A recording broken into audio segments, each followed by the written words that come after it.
Bismillahirrahmanirrahim. Assalamualaikum warahmatullahi wabarakatuh. Pemirsa yang saya cintai, senang sekali bisa bermuajahah kembali. Dan insya Allah dalam kesempatan ini kita akan mencoba membahas tentang solat, seperti halnya solat yang dilaksanakan oleh Rasulullah SAW. Ini penting sekali karena Rasulullah memerintahkan kita melaksanakan ibadah solat seperti halnya solat yang beliau laksanakan. Rasulullah bersabda, "Shollu kama ra'aitumuni usolli." Solatlah kalian seperti halnya aku melaksanakan solat. Dalam pelaksanaan ibadah solat, paling tidak kita harus memperhatikan dengan seksama masalah rukun pelaksanaan ibadah solat. Rukun solat itu ada 13, dan dalam kesempatan episode yang pertama ini kita akan mencoba membahas 4 dari rukun pelaksanaan ibadah solat. Yang pertama adalah niat. Niat itu sangat penting karena niat membedakan antara solat dengan kegiatan lainnya. Niat pula yang membedakan antara pelaksanaan solat fardu dan solat sunnah. Niat juga yang membedakan antara pelaksanaan solat subuh, solat zuhur, dan solat-solat di waktu yang lain. Rasulullah SAW bersabda, "Innama a'malu binniyat." Maka sesungguhnya segala amal itu haruslah dengan niatnya. Maka niat menempati proporsi yang sangat penting. Bahkan ulama dari mazhab Syafi'i dan Maliki menempatkan niat ini sebagai rukun. Apakah kemudian niat itu akan dilafazkan? Misal dalam mayoritas mazhab Syafi'i, orang terbiasa ketika akan melaksanakan ibadah solat dengan mengeraskan bacaan niat. Misal ketika kita akan menunaikan atau mengerjakan solat subuh, kita melafazkan niat, "Usolli fardu subhi rakaataini adaan lillahi ta'ala." Atau dalam mazhab Maliki, orang terbiasa membaca niat dengan sir saja.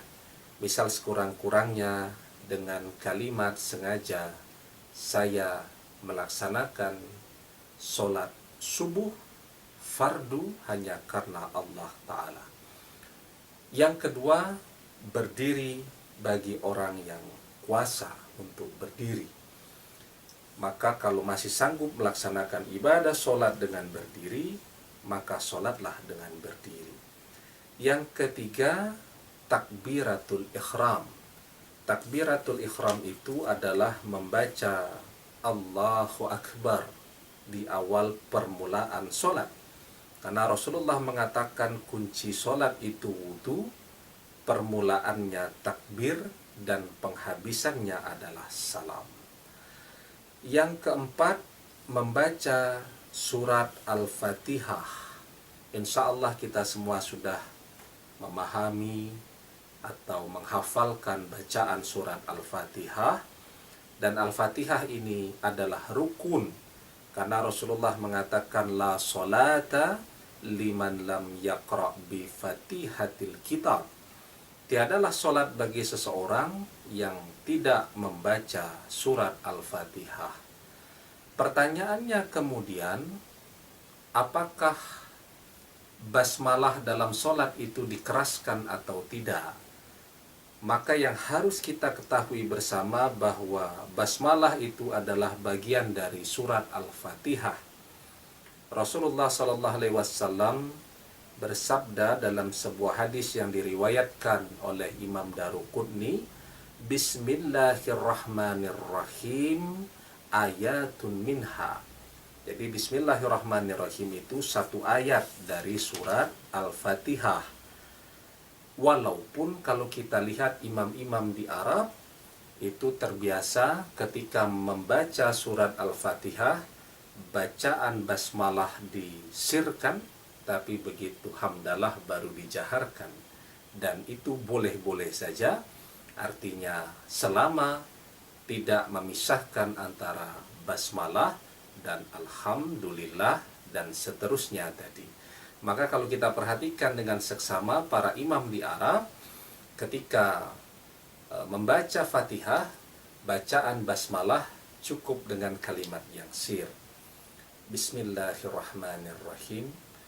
Alhamdulillahi rabbil alamin. Ar-Rahmanir-Rahim.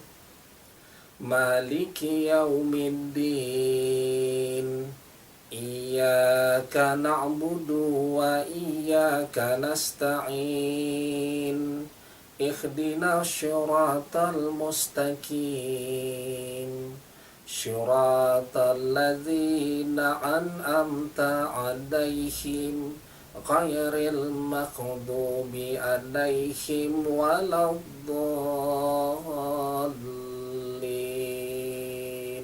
Demikian yang biasanya dilaksanakan oleh para imam di Arab.